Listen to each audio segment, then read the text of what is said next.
Everyone says college is about learning, about expanding your mind, about becoming educated. But if that were true, no one would care where you went. They wouldn't lean forward when they heard the name. They wouldn't flinch when they didn't recognize it. They wouldn't smile differently at Ivy League syllables. They would ask what you learned, what you built, what you can do. But they don't. They ask one question: where did you go? And in that moment, college reveals what it really is. Where did you go?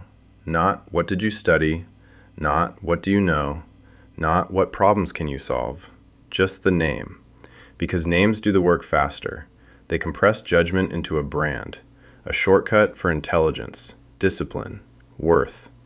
Two people can read the same books, write the same papers, learn the same material, but the one with the right logo is assumed to be smarter. That assumption isn't accidental. It's the foundation. College didn't abandon education. It redefined its purpose.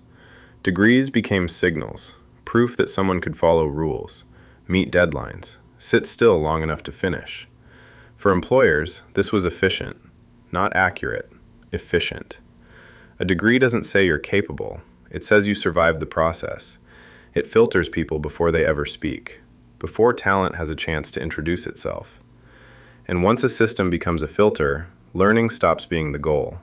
Completion becomes everything. As more people entered college, the value of a single degree shrank. So the system adapted. Jobs that never required degrees suddenly demanded them, not because the work changed, but because the competition did. What used to be optional became mandatory, not to learn, but to keep up. This wasn't a conspiracy, it was an arms race, and once it started, no one could afford to stop. Follow your passion. It sounded generous, encouraging, human. It was also one of the most effective marketing slogans ever written. Passion reframed debt as destiny, loans as investment in selfhood, risk as bravery. Entire generations were told that love for a subject would somehow translate into security. It rarely did. But by the time reality arrived, the contract was already signed. Passion didn't build the system, it sold it.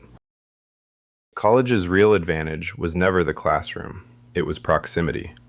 Who you sat next to, who your parents already knew, who would return your email in 10 years. Elite schools understood this, they charged accordingly. For many students, the education was replaceable, the access was not. This is why people defend college even when it disappointed them.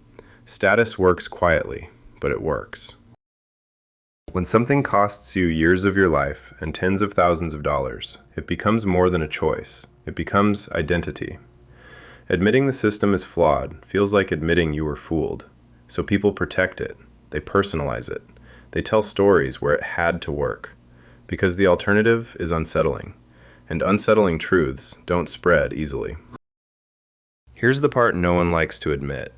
We live in the most educated era in human history. Information is everywhere. Courses are online, lectures are free, libraries fit in your pocket. You can learn almost anything now without ever stepping foot on a campus. And yet, learning without legitimacy feels useless. Because knowledge alone doesn't open doors, recognition does. Two people can know the same things, have the same skills, solve the same problems, but only one of them has proof the system recognizes. That proof isn't intelligence, it's authorization. College doesn't just teach, it certifies existence within the hierarchy. It says, this person counts, this person passed through the gate, this person is safe to trust. Once legitimacy becomes the product, education becomes optional. You don't have to learn deeply, you just have to finish. College doesn't train you for work, it trains you for institutions. Deadlines that don't matter, rules that can't be questioned, systems that reward compliance over curiosity. You learn how to navigate bureaucracy, how to perform interest, how to endure boredom without leaving. These aren't academic skills, they're behavioral ones. And they're useful, just not in the way people pretend.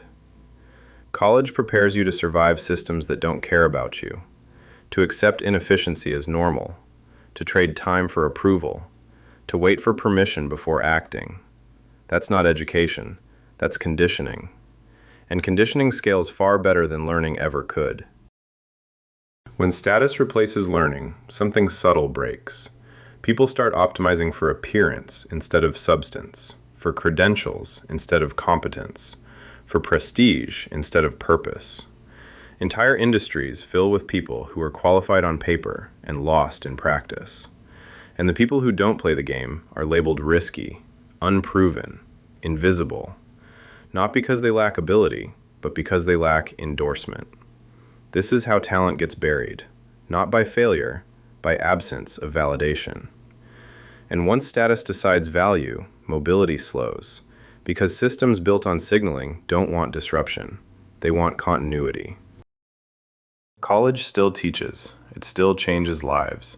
It still opens doors for some. But education is no longer the core function. Sorting is, filtering, labeling, assigning worth quickly enough to manage millions of people. That doesn't make college evil. It makes it efficient. But efficiency has a cost. When legitimacy is scarce, people chase symbols instead of substance. They confuse approval with ability, completion with competence. And once that confusion becomes normal, learning becomes optional. The system doesn't ask what you know, only where you've been. And until that changes, college will remain what it has quietly become, not a place for education, but a gate.